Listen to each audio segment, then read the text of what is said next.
Prime Minister Narendra Modi on Wednesday said that the Russia-Ukraine conflict and the COVID-19 pandemic have had a major impact on global supply chains.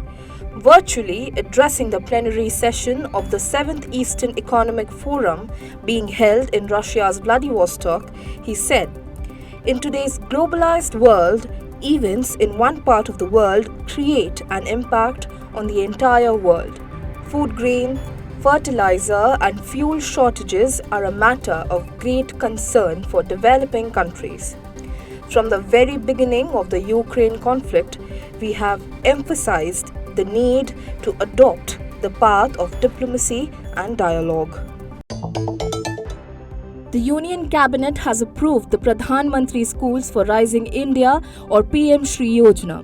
Over 14,000 schools, including Kendra Vidyalayas and Navodaya Vidyalayas, will be strengthened to emerge as PM-SHRI schools. Union Minister of Education Dharmendra Pradhan said on Wednesday. As per the government, these schools will become model schools and will encapsulate the full spirit of national education policy. Taking a swipe at Congress MP Rahul Gandhi over party's Bharat Jodo Yatra, while talking to a news agency, Assam Chief Minister Himanta Biswa Sarma said, "India is connected and united. There's no use of Bharat Jodo Yatra in India." He also tweeted about it, calling the initiative by the Congress a comedy of the century. The Congress on Wednesday launched Bharat Jodo Yatra, its first ever national level foot march from Kanyakumari. It will pass through 12 states.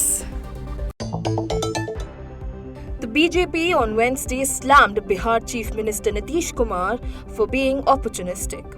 Addressing the press, senior BJP leader Ravi Shankar Prasad said, "PM Modi has given new hope to the nation by providing it with sheer stability through building an economy, while Nitish Kumar, on the other hand, is trying to build opportunistic alliances." Nitish Kumar recently met Congress leader Rahul Gandhi, Delhi Chief Minister Arvind Kejriwal, Samajwadi Party Chief Akhilesh Yadav and former Karnataka Chief Minister H.D. Kumaraswamy, among others, in what is being seen as an attempt at opposition unity before 2024 general elections. Another West Bengal Minister Moloy Ghatok has been raided by the CBI in connection with the coal smuggling case. Raids were conducted in 7 places across the state, including Asansol and Kolkata. Moloy Ghatok had earlier been questioned in connection with the case by ED. Notably, Trinamool's National General Secretary Abhishek Banerjee has also been questioned in connection with the alleged coal scam case. In a crackdown on political donation, the IT department carried out raids at over 50 locations across the country on Wednesday. Searches were conducted in Delhi, Ghaziabad, Lucknow, Gurugram and Jaipur. Notably, as per reports, the raids are in connection with bogus donations to little-known political parties. Most of these donations have allegedly been received in cash, which has been used as a tool for the laundering of funds. The Punjab Government has been unable to clear as yet the salaries of its employees for the month of August. As per media reports, the state government has been struggling with insufficient funds. Notably, the state's annual salary bill, as reflected in the current fiscal budget, is pegged at Rs 31,171 crore, or roughly Rs 2,597 crores every month.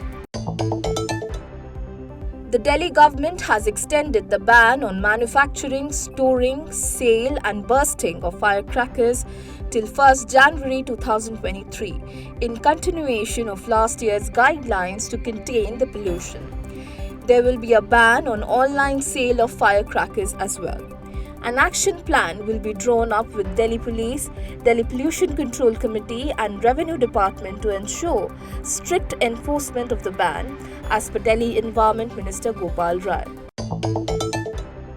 China's exports and imports witnessed a decline in August, with growth showing lesser numbers than predicted, as surging inflation crippled overseas demand and fresh COVID curbs and heat waves disrupted output. Exports rose 7.1% in August 2022 from a year earlier. However, it slowed from 18.0% gain in July 2022.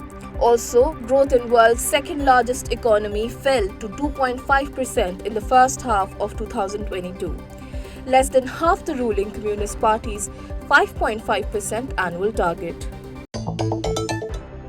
President Vladimir Putin said on Wednesday that Russia will stop delivering oil and gas supplies to countries that introduce price caps. Putting cap on prices, as some Western countries are considering, would not be a good decision. Putin said at the Eastern Economic Forum event held in the Pacific port city of Vladivostok, "We will not supply anything at all if it is contrary to our interests. In this case, economic interests," he added.